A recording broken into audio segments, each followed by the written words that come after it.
I'm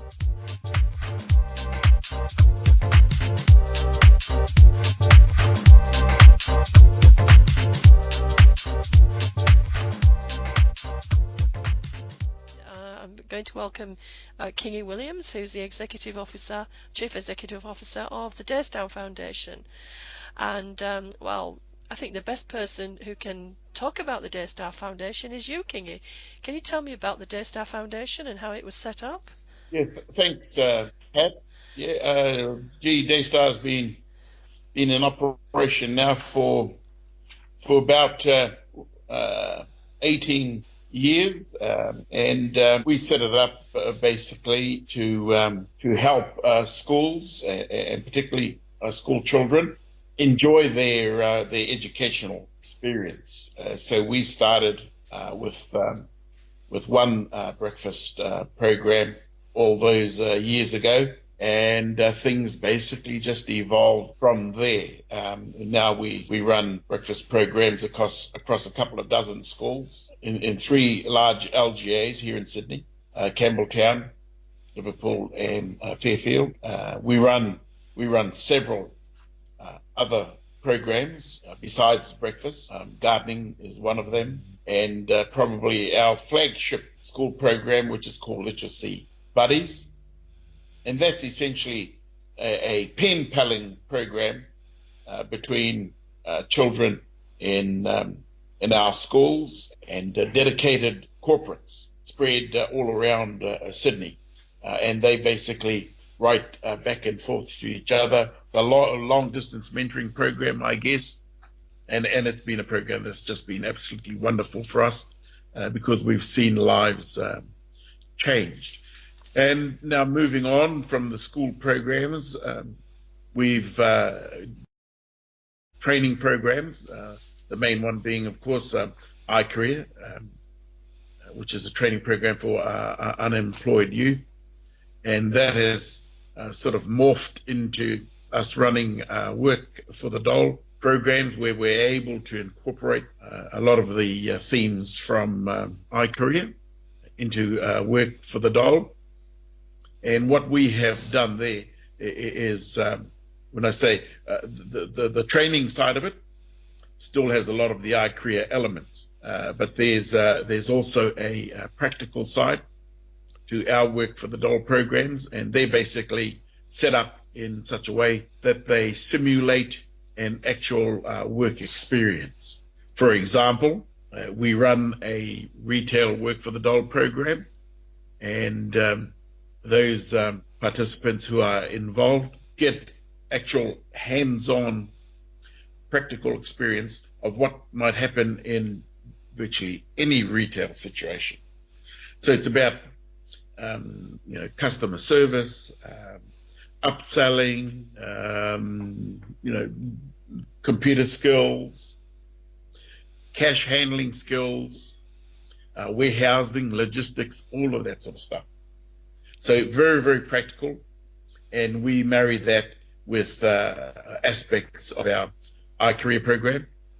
And what we found is when we marry the actual the theory side of things with the practical side of things, we get far, far better outcomes instead of in terms of preparing people to re-enter the workforce. We've been very, very successful with that stuff.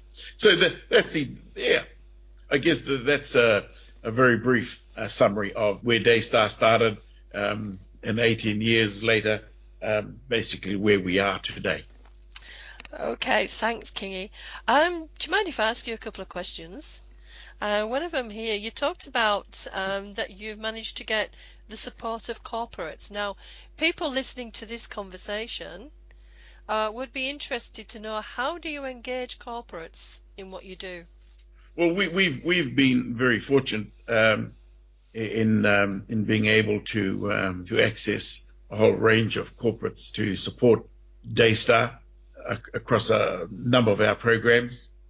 And essentially, we had one major corporate 14 years ago who we were able to interest in our Literacy Buddy program.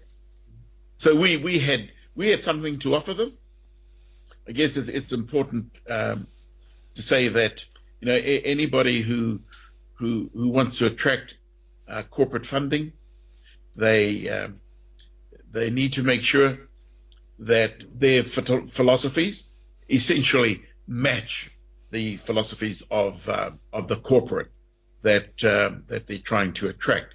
For example, the corporate I'm speaking about, we learned that they had a very, very strong interest in children and education, and they were happy. In fact, they had an interest, a very keen interest, in supporting schools in low economic areas of Sydney and Melbourne.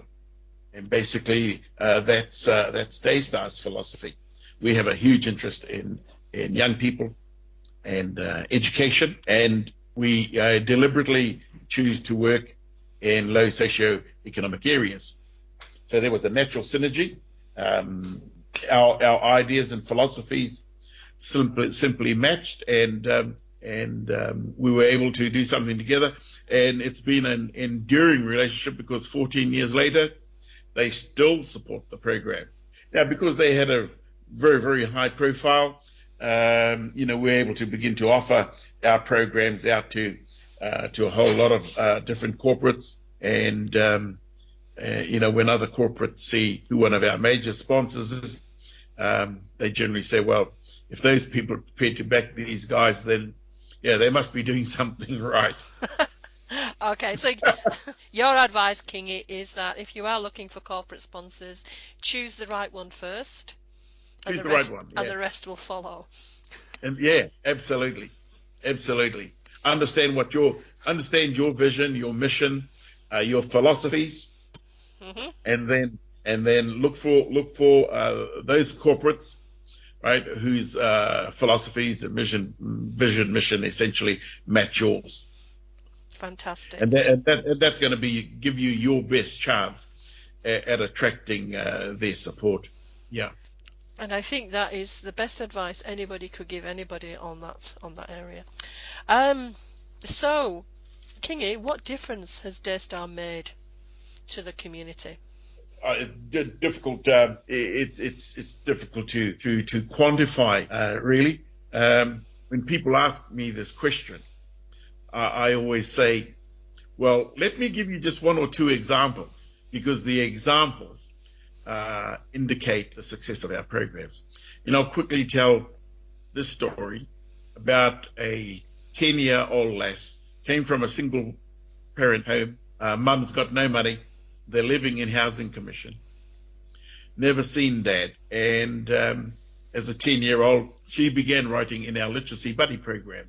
At the end of each year, right, the little buddies get to meet their big buddies at a huge Christmas party that they put on. When we took this young lady to meet her buddy at the 35th floor of this monstrosity in the city, something happened to that young lady, and she admits it today. She thought to herself, while she was plastered up against the windows overlooking the entire city, Opera House, Harbour Bridge, if I just stay at school, work hard, get a good education, one day I might be able to come back here to work for this company. She started there as a law clerk in February 2015. They're the sorts of stories I can tell time without number about the difference we've made in the lives of many children. And Pat, I always say, if we'd only been able to make a difference just to that young lady, everything Daystar has done to date will have been absolutely worth it. And look, even since knowing you, Kingy, you've just gone from strength to strength.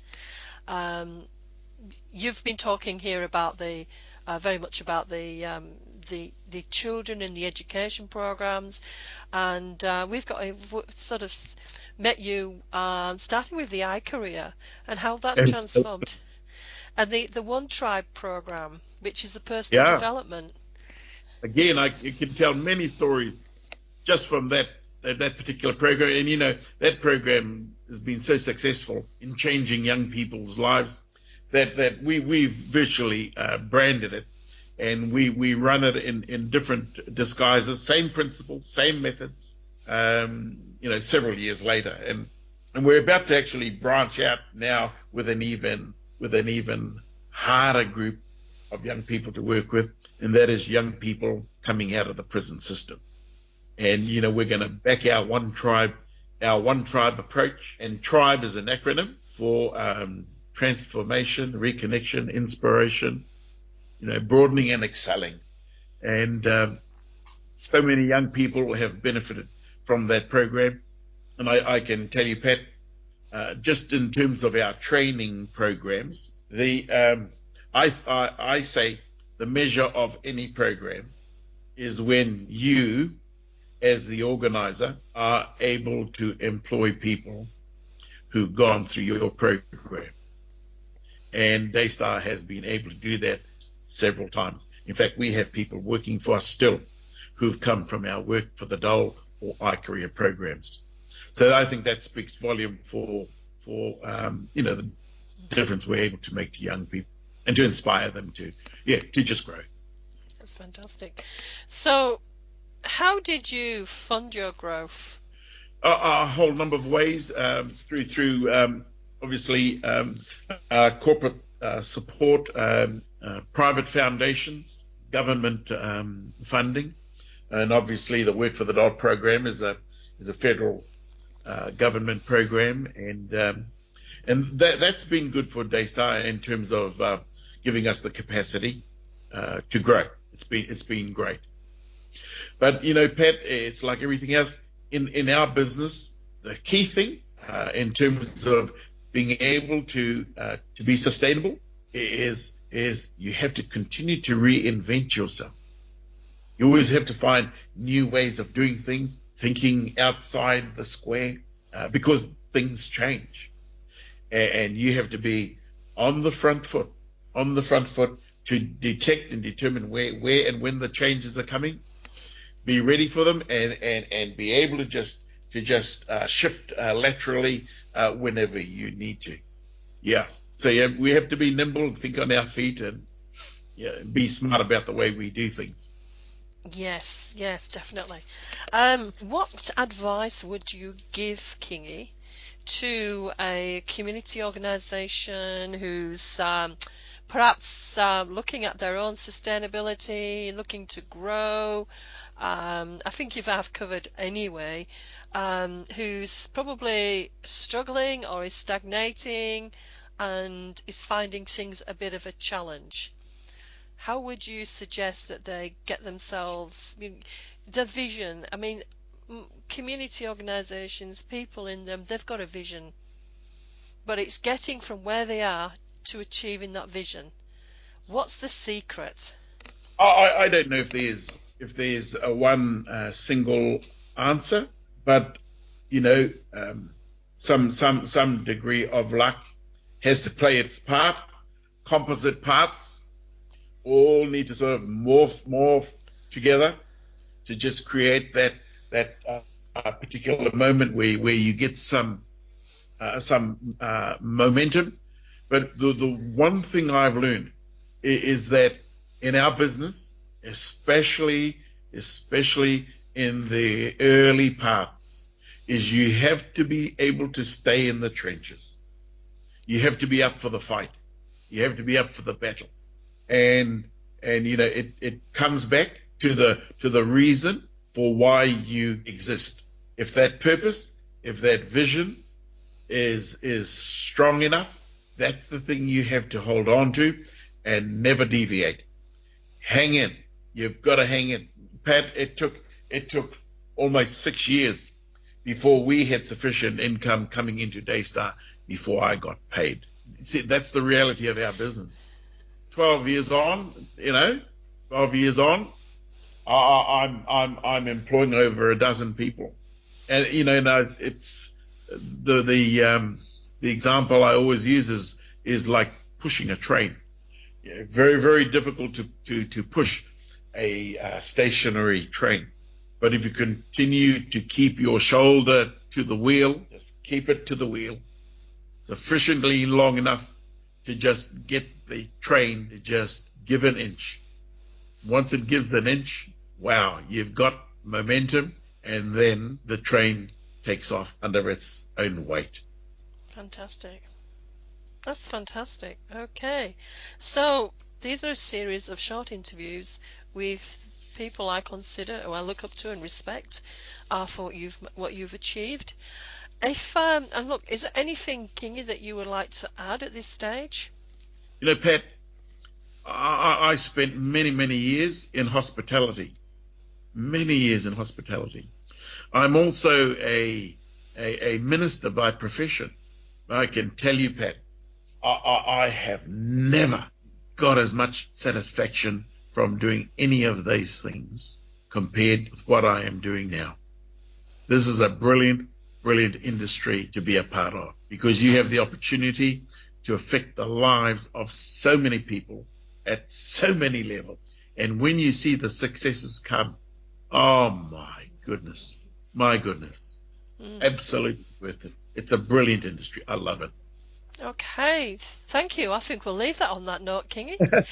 Okay, I hope I've made some sense. Oh, definitely, definitely. And thank you. That was great. Okay. Thanks a lot.